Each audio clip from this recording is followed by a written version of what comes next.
And now we're in this awful era of conditioning audiences and readers to expect journalists to cheerlead like partisan hacks for one candidate or the other.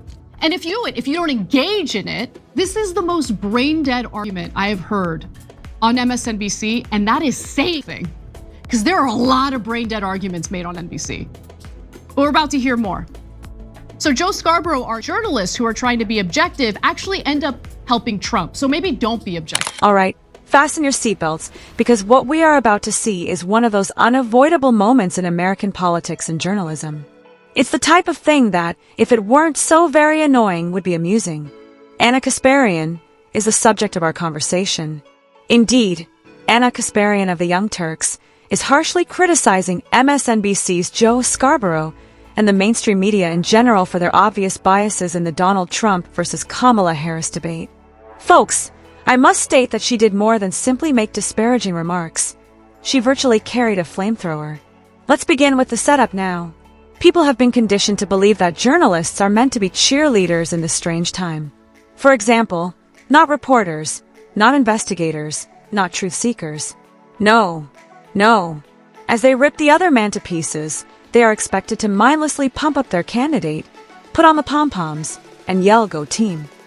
To cheerlead like partisan hacks for one candidate or the other. And if you don't engage in it, they get mad at you. You're supposed to be my cheerleader. You're supposed to cheerlead for my preferred candidate. What are you doing? How dare you talk about Kamala Harris and how she went from being against fracking to now saying she's totally in favor? The worst aspect is that people will be upset with you if you don't strive to be fair or impartial. They believe you have deceived them. It's similar to politics and sports fanaticism. Furthermore, it is as brain dead as it seems. Speaking of brain dead, vocal critic Anna Kasparian referred to Joe Scarborough's criticism of Trump as one of the stupidest arguments she has ever heard on MSNBC. And it says a lot because, let's face it, MSNBC has plenty of competition for that distinction. Journalists should hide information about Kamala Harris from you, so you don't vote for Trump and definitely vote for Kamala Harris.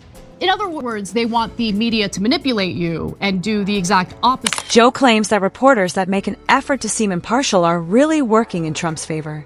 Yes, you heard correctly.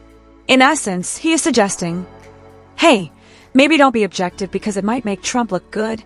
Take a moment to process the information. This is the point at which Kasparian steps in.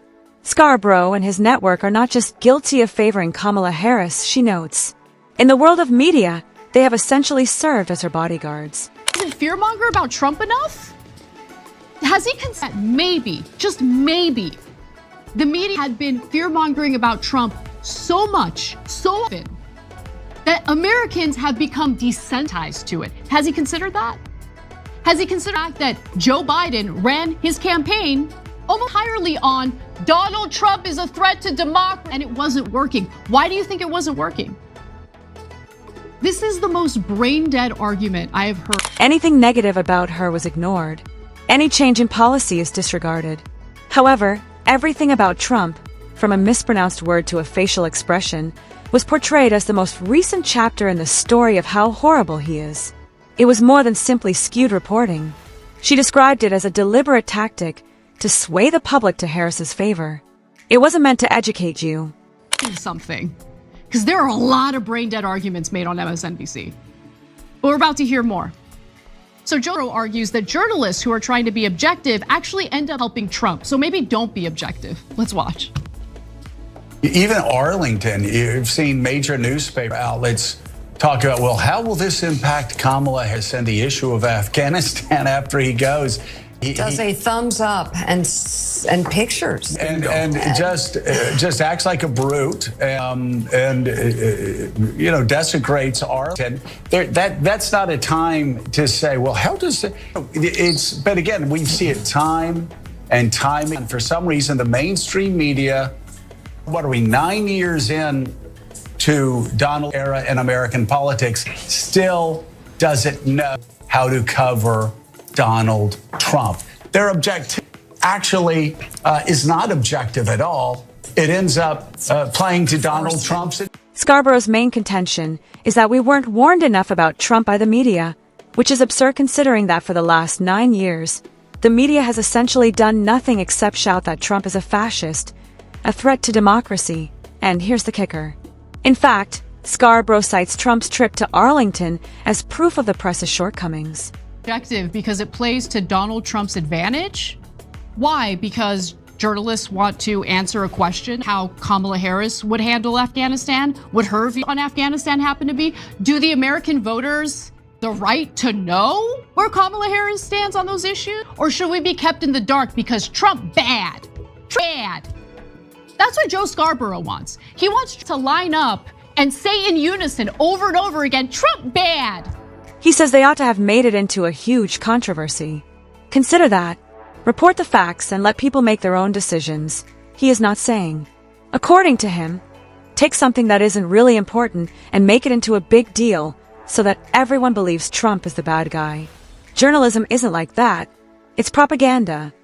For the man for how dangerous he is, I don't know. I don't know what country I'm in, but I feel like we get wall-to-wall coverage about Trump being a danger to this country. It is incessant. It is all they talk about on MSNBC. Did he suggest that journalists shouldn't report Kamala Harris changing her mind on fracking? Is that not an important policy that voters should be informed about? And also, is the impression that telling Americans the truth about Kamala Harris stands on the issues automatically means that Donald Trump is... That's the silent part uttered aloud, and he's doing it on live TV without even recognizing how awful it sounds.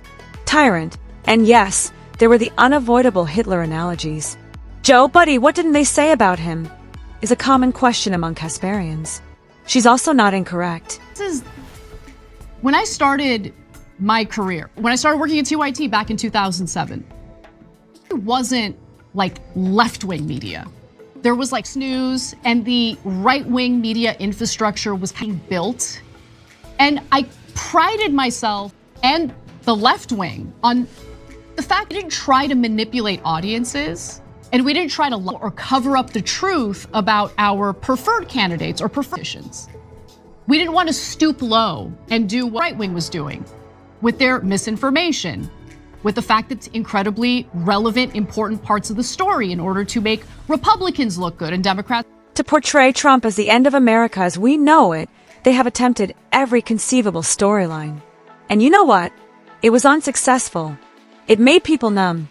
It's similar to the child who cried wolf, only that Trump is the apocalypse, not a wolf. This awful era of conditioning audiences and readers to expect journalists cheerlead like partisan hacks for one candidate or the other.